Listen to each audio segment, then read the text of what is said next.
Well, good morning and welcome back to the Daily Bible Chapter Series. Today is February the 28th of 2022, the last day of February. So we are 2 months into this year. I will say it has been one of the most interesting years of my life thus far. Anyway, today we are in Numbers chapter 34, reading from the New King James Version. Numbers chapter 34 talks about the appointed boundaries of Canaan and the leaders appointed to divide the land. A fairly short chapter today. So let's get into it. Then the Lord spoke to Moses, saying, "Command the children of Israel, and say to them, When you come into the land of Canaan, this is the land that shall fall to you as an inheritance, the land of Canaan to its boundaries. Your southern border shall be from the wilderness of Zin, along the border of Edom. Then your southern border shall extend eastward to the end of the Salt Sea. Your border shall turn from the southern side of the ascent of Akrabim, continue to Zin, and be on the south of Kadesh Barnea. Then it shall go on to Hazar Adar, and continue to Asmon. The border shall turn from Asmon to the brook of Egypt, and it shall end at the sea. As for the western border, you shall have the great sea for a border. This shall be your western border. And this shall be your northern border. From the great sea you shall mark out your border line to Mount Or. From Mount Or you shall mark out your border to the entrance of Hamath. Then the direction of the border shall be towards Zedad. The border shall proceed to Ziphron, and it shall end at Hazar Enan. This shall be your northern border. You shall mark out your eastern border from Hazar Enan to Shechem. The border shall go down from Shechem to Riblah on the east side of Ain. The border shall go down and reach to the eastern side of the Sea of Chinnereth. The border shall go down along the Jordan, and it shall end at the Salt Sea. This shall be your land with its surrounding boundaries." Then Moses commanded the children of Israel, saying, "This is the land which you shall inherit by lot, which the Lord has commanded to give to the 9 tribes and to the half-tribe. For the tribe of the children of Reuben, according to the house of their fathers, and the tribe of the children of Gad, according to the house of their fathers, have received their inheritance, and the half-tribe of Manasseh has received its inheritance. The 2 tribes and the half-tribe have received their inheritance on this side of the Jordan, across from Jericho eastward, toward the sunrise." And the Lord spoke to Moses, saying, "These are the names of the men who shall divide the land among you as an inheritance: Eleazar the priest and Joshua the son of Nun. And you shall take 1 leader of every tribe to divide the land for the inheritance.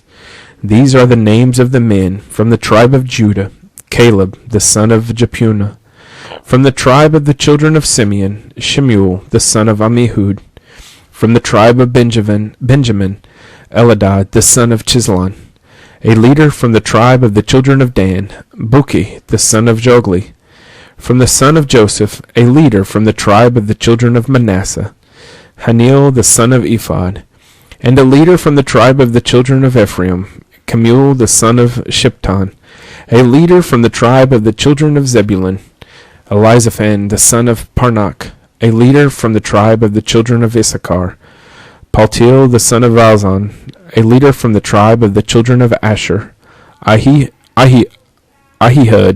the son of Shalomi; and a leader from the tribe of the children of Naphtali, Pedahil the son of Ammihud. These are the ones the Lord commanded to divide the inheritance among the children of Israel in the land of Canaan." Numbers chapter 34. Sorry, I had to take a moment. So when I was reading through this, it just made me wonder, could we find these boundaries if we look at a map today? And many of the names seem to be a little bit different. I would assume the Salt Sea would be something like the Dead Sea. But it was interesting. I went to look at a map and to try to see, and you can see, I'm assuming the Great Sea was the Mediterranean Sea. And I didn't do any other research. I just looked at the map. But it says the the western border would be the Great Sea, and it looks like currently, as of today, there's the Mediterranean Sea out there, and then it was just interesting to me to see, like, could you map out those borders today? And I'm sure if I would have done a little bit more research, I could have. I'm sure you can find historical maps to where some of those places were, but I don't know. I was also thinking, like, how amazing it would be if God took me on a journey and said, listen, I have a place for you that is some of the best land that you would ever see in your life. And you may struggle a little bit on the journey to get there, but I have it for you, and it will be yours if you just listen to me and trust me and do as I say. And I just wonder to myself sometimes, how would I have handled myself in those situations? Would I have been okay with the manna, or would I have been one of those complaining about meat and having the quail coming out my nose? Would I mean, if, let's say in my scenario here, if I was Moses, would I also have hit the rock and lost out, or would I have trusted the Lord and just spoke to it? I mean, I don't know. Sometimes we say we would or wouldn't do something, but when put in the situation, we handle ourselves a lot differently than we say we would have. But having gone through this, sort of through Exodus, Leviticus, and Numbers here, and read about this journey of leaving Egypt and getting to the Promised Land, and I guess technically we're still not in the Promised Land yet, but I just wonder how I would have handled myself in that journey. I mean, all of our lives are a journey, and sometimes I sit and think, currently in my own life, I'm not doing what I really, really want to do, and much like this, my dream right now is to have a piece of land and to build a house. And I mean, that's kind of what these people were going for. They wanted to get to the Promised Land and establish their home. And in some ways I relate to that a lot.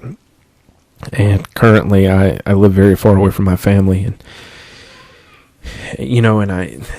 the dreams that I have for myself, I feel unable to accomplish right now. And there's times where I sit there and think, man, I must just be in the wilderness. I must just be running around in the wilderness, and I don't know what's going on. And I hope that's not the case, because I think the roaming around in the wilderness was to get rid of a generation that wasn't going to get to go in the Promised Land, and that is not where I want to be. But anyway, when I read through this, I think about where I am in my own life, and the dream that I have for myself and what I want to accomplish. And I feel like every day I'm getting older, and I'm not going to be able to physically do what it is that I want to do if things don't hurry up and get there.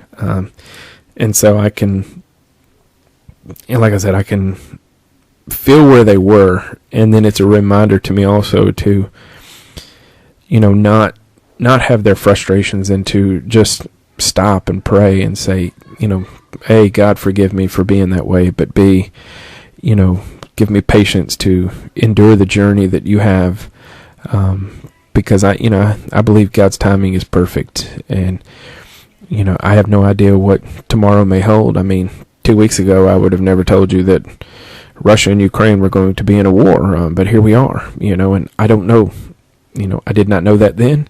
I don't know why they're there now, but God knows, and God knew all that was going to happen. And so there could be a point of my journey where I am waiting for other things to happen that are beyond my control, and I need to be patient and trust the Lord that He will provide for me and guide me. So anyway, that's kind of a long ramble of thoughts that I had today. But anyway, I hope you enjoy today, and I hope you'll join me tomorrow for our first day of March. So anyway, have a good day.